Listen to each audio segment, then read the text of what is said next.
এসব কলি। এখন ওই কলি হচ্ছে মিথ্যা।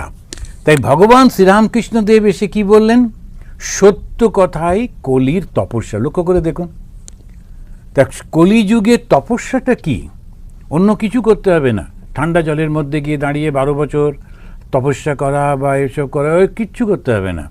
সত্য কথাই কলির তপস্যা।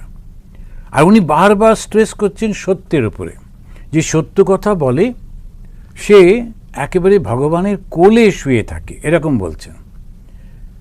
আর বলছেন যে সমস্ত সময় সত্যকে অবলম্বন করবে, এমনকি নাটকের মধ্যেও মিথ্যার অভিনয় থাকলে, মিথ্যা কথা বলার থাকলে বলবে না। ওনারই এক শিষ্য, যুবক শিষ্য, যেমন পরবর্তীকালে খুব বিখ্যাত রাজা মহারাজ স্বামী ব্রহ্মানন্দ, উনি রাখাল তাঁর নাম ছিল।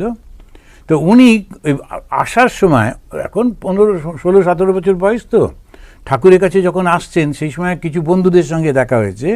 তো ওরা কী সব বলেছে, উনি একটা মিথ্যে কথা বলে টলে চলে এসছেন। আসার পরে পরেই ঠাকুর বলছেন, আমি আজকে আর তোর মুখের দিকে তাকাতে পারছি না, তুই একটা কিছু খারাপ কাজ করে। রাখাল মাঝ খুব ভয় পেয়ে গেছেন, কী খারাপ কাজ, কী। আর পরে মনে পড়লো যে ওই বন্দুকগুলোকে উনি তিনি বললেন, খেলার ছলেও মজার ছলেও মিথ্যা বলবি না। এখন এই যে মিথ্যা বলবি না, তার কারণ কি? কেন শ্রীরামকৃষ্ণের সঙ্গে আবার সত্যযুগ শুরু হচ্ছে। স্বামী বিবেকানন্দ বললেন, যেদিন থেকে ভগবান শ্রীরামকৃষ্ণের আবির্ভাব হয়েছে সেই দিন থেকে সত্যযুগের সূচনা হয়েছে। তো যারা ভগবান শ্রীরামকৃষ্ণের আরাধনা করেন, তার দর্শনকে অনুসরণ করেন, তার আদেশে জীবনযাপন করেন, সেই তারা সবাই কিন্তু সত্য যুগের অনুসারী। We are the usherers of the Satyayuga.